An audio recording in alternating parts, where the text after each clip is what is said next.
আসসালামু আলাইকুম রহমতুল্লাহি ওয়া বারাকাতুহু। আজকে আমরা আলোচনা করব একটি হেডলাইট কিভাবে রিপেয়ার করতে হয়। বন্ধুরা, আমাদের হেডলাইটটি নষ্ট হয়ে গেছে। আমাদের আজকে এটা রিপেয়ার করতে হবে। রিপেয়ার করার জন্য আমাদের সর্বপ্রথম এখানে 4টি স্ক্রু দিয়ে আছে। আমাদের এই 4টি স্ক্রু খুলতে হবে। তো আমরা ক্রমান্বয়ে একের পর এক 4টি স্ক্রু আমরা খুলে ফেলবো। 4টি স্ক্রু খুলে আমরা ভিতরের অংশে চলে যাব, দেখব কি সমস্যা হয়েছে এবং কি কারণে আমার এই টর্চ লাইটটি জ্বলতেছে না। তো ভিউয়ার্স, আমাদের এই চায়না টর্চ লাইট গুলো অথবা বিদেশি টর্চ লাইট গুলো বেশিরভাগ সময় নষ্ট হয়ে থাকে, যার ফলে আমাদের সচরাচর ইলেকট্রিক কাজ করি এরকম দোকানে সাধারণ মানুষরা এগুলো ঠিক করতে আসে। তো আমাদের কাছে অ্যাভেলেবেল মানুষ আসে ইলেকট্রিক কাজ করার জন্য, কিন্তু আমরা সেটা সবকিছু আপনাদেরকে দেখাতে পারি না, কারণ আমরা আপনাদেরকে সব কিছু দেখাতে পারি না, কারণ কাস্টমার বসে থাকে এবং কাজ তাড়াতাড়ি করে দেওয়ার জন্য তাড়াহুড়ো করে, এজন্য আমরা আপনাদেরকে সবকিছু দেখাতে পারি না।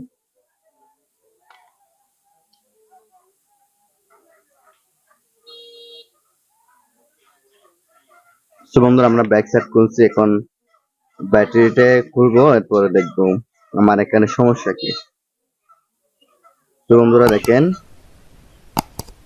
এই সার্কিটটি বের করার সাথে সাথে দেখতেছি এখানে একটি তার বিচ্ছিন্ন, আমাদের এই তারটি লাগাতে হবে। তো বন্ধুরা, তারটি লাগানোর জন্য আমাদের ঠিক এই পাশে তারটি বের করতে হবে। তারটি বের করে আমাদের এটা সোল্ডারিং আয়রন দিয়ে সোল্ডারিং করে দিতে হবে। আমরা তাহলে সোল্ডারিং করে দিতেছি। এখানে যেটা তার আছে, তার যেটা কভার আছে, তার কভারটা খুললাম। তার কভারটা খুলে আমরা সোল্ডারিং আয়রন দিয়ে সোল্ডারিং করে দিব।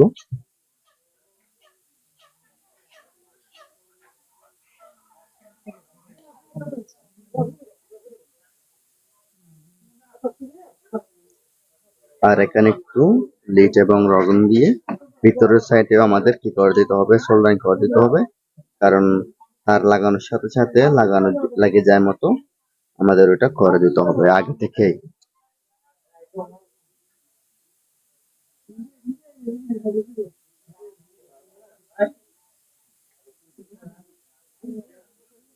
বন্ধুরা দেখেন, তার লাগানোর সাথে সাথে জ্বলতেছে। সুইচটা মনে হয় আগে থেকে অন করা ছিল, ওই জন্য সুইচটা আগে থেকে অন করা ছিল, ওই জন্য সাথে সাথে জ্বলতেছে। দেখেন এখন নিভে গেছে। তো আমরা চাইলে একদম বিনা খরচে একটি হেডলাইট রিপেয়ার করতে পারি, বুঝছেন? আমরা চাইলে একটি বিনা খরচে হেডলাইট রিপেয়ার করতে পারি। আর আপনারা যদি নিজেরা কাজ করতে জানেন, নিজেরা যদি কাজ করেন, তাহলে তার কথাই নেই। আর আপনারা নিজেরাই এই টর্চ লাইট গুলো খুলে আপনারা নিজেরাই রিপেয়ার করতে পারবেন। বন্ধুরা দেখেন, আমি সার্কিটটা লাগিয়ে দিছি, এরপরে আমার ব্যাটারিটি এখানে লাগিয়ে দিব।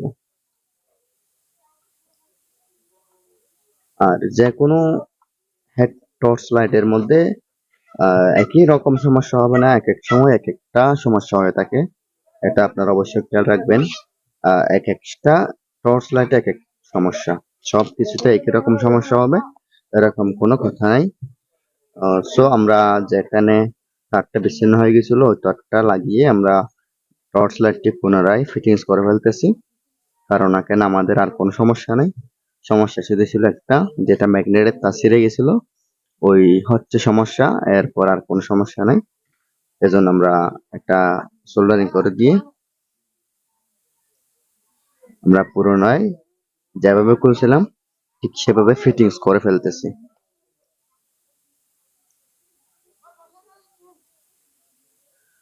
তো ভিউয়ার্স দেখেন, শুধু একটা তার বিচ্ছিন্ন হওয়ার কারণে আমাদের টর্চ লাইটটি জ্বলতেছিল না, এখন এটা রিপেয়ার করার সাথে সাথে টর্চ লাইটটি জ্বলতেছে। সো বন্ধুরা, ভিডিওটি যদি ভালো লাগে লাইক কমেন্ট এন্ড শেয়ার করবেন, আমার চ্যানেলটি সাবস্ক্রাইব করতে কখনো ভুলবেন না। পরবর্তী ভিডিওর নোটিফিকেশন পাওয়ার জন্য অল বাটনে প্রেস করবেন। আসসালামু আলাইকুম রহমতুল্লাহি ওয়া বারাকাতুহু। আল্লাহ হাফেজ।